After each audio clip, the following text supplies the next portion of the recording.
नमस्कार। आज की कहानी है जुनून और हौसले की। एक ऐसी कहानी जो दिखाती है कि कैसे एक छोटी सी मोमबत्ती किसी की किस्मत बदल सकती है। ये कहानी है एग्जामपुर के फाउंडर विवेक कुमार की। तो चलिए शुरुआत एक बहुत ही सीधे से सवाल से करते हैं। जरा सोचिए, एक 10 रुपए की मोमबत्ती से आखिर क्या क्या किया जा सकता है? शायद कोई किताब पढ़ी जा सकती है या अंधेरे में कोई खोई हुई चीज ढूंढी जा सकती है ना? लेकिन विवेक कुमार के लिए इसका जवाब इससे कई ज्यादा गहरा था। उन्होंने कहा, मैंने उसी 10 रुपए वाली मोमबत्ती में अपनी खोई हुई किस्मत को ढूंढ निकाला है। सोचिए कितनी बड़ी बात है ये। यही एक लाइन उनकी पूरी असाधारण यात्रा की नींव है। तो चलिए इसी में और गहराई से उतरते हैं। तो हर बड़ी कहानी की तरह ये कहानी भी एक सपने से शुरू होती है। एक सपना जो उत्तर प्रदेश के एक छोटे से गांव में देखा गया था और जिसे पूरा करने के लिए चुना गया दिल्ली शहर को। और जानते हैं, ये सपना सिर्फ विवेक का ही नहीं था, ये उनके पिता का भी था। वो चाहते थे कि उनका बेटा पढ़ लिखकर कामयाब हो, अपने पैरों पर खड़ा हो, लोग उसे उसके काम से पहचाने। बिल्कुल वैसा ही सपना जो भारत के लाखों माँ बाप अपने बच्चों के लिए देखते हैं। और बस उसी सपने को हकीकत में बदलने के लिए विवेक भी उस रेस में शामिल हो गए जिसकी मंजिल दिल्ली थी। सरकारी नौकरी, एक पहचान बनाने का लक्ष्य, बस यही सब लेकर वो भी अपना सामान बांधकर दिल्ली आ गए, ठीक वैसे ही जैसे देश के अनगिनत युवा आते हैं।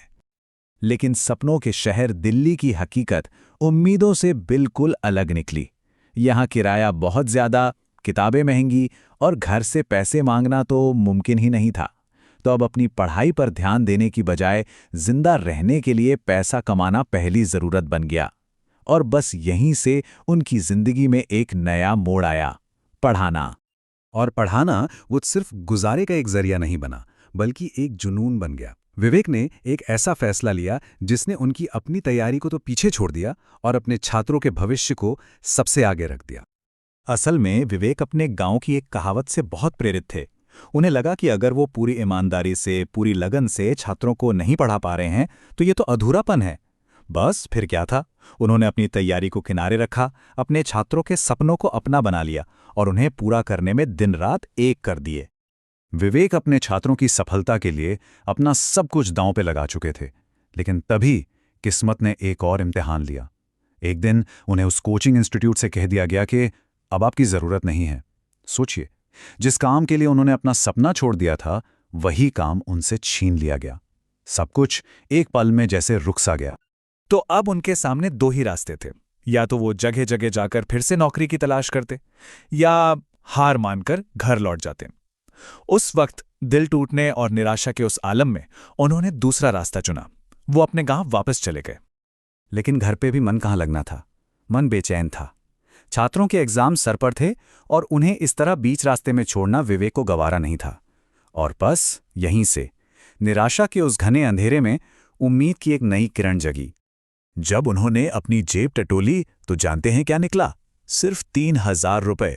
जरा सोचिए, एक बड़े शहर में सब कुछ हारने के बाद ये रकम कितनी मामूली लगती है। लेकिन विवेक के लिए ये मामूली नहीं थी। ये एक नई शुरुआत करने के लिए काफी थी।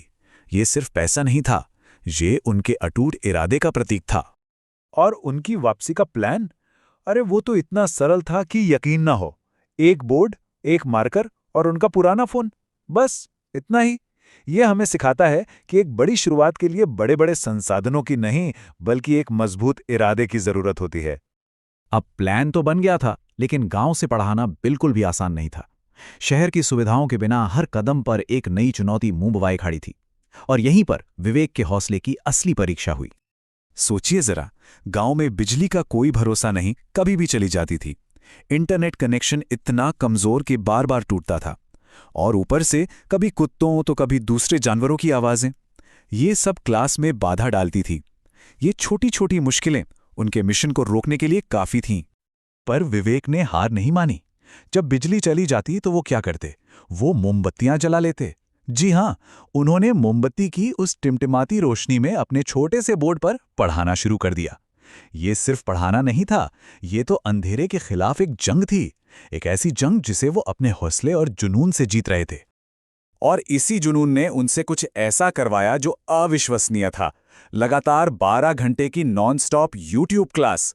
सोचिए, बिना रुके, बिना बैठे, और वो भी मोमबत्ती की रोशनी में। उन्होंने ये साबित कर दिया कि अगर सिखाने वाले में दम हो तो सीखने वाला किसी भी हाल में सीख सकता है। ये एक रिकॉर्ड बन गया और यहीं से सही मायनों में शिक्षा की दुनिया में एक नई क्रांति की शुरुआत हुई।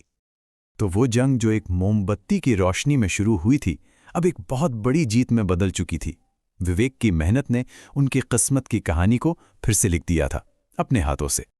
तो चलिए अब देखते हैं कि ये बदलाव आखिर कितना बड़ा था। जिस दिल्ली शहर ने उन्हें निराश करके वापस भेजा था, आज उसी शहर में उनका एक बड़ा सा ऑफिस है। जो इंसान अकेला शुरू हुआ था, आज उसके साथ 100 से ज़्यादा लोगों की पूरी टीम है। और एक बोर्ड मार्कर से शुरू हुआ सफ़र आज सभी ज़रूरी संसाधनों से लैस है। तो सवाल उठता है, इस कामयाबी के पीछे का राज क्या है? विवेक के शब्दों में वो है हौसला। और ये सिर्फ एक शब्द नहीं है, ये वो ताकत है जो बार बार गिरने के बावजूद आपको टूटने नहीं देती, बल्कि दुगने जोश के साथ उठने पर मजबूर कर देती है। तो इस पूरी कहानी से सबसे जरूरी बात क्या निकल कर आती है? वो ये है कि हमारी मुश्किलों को हमारे अलावा कोई और दूर नहीं कर सकता। शायद ईश्वर भी हमारी परीक्षा लेता है, ये देखने के लिए कि हम उन मुश्किलों से लड़ने का जुनून और इरादा रखते भी हैं या नहीं। और अब कहानी घूमकर वापस वहीं पहुंचती है जहां से हमने। तुम्हें हल्के में लगता होगा, लेकिन उस कंटेंट में दम है, बशर्ते कि कोई समय देके पढ़ ले। एप्लीकेशन पर जीके, हिंदी, मूल विधि, संविधान, इन सब के लिए मात्र 3-3.5 घंटे का समय मांग रहा हूं और 1.5 घंटे तुम घर पर अपना रिवीजन।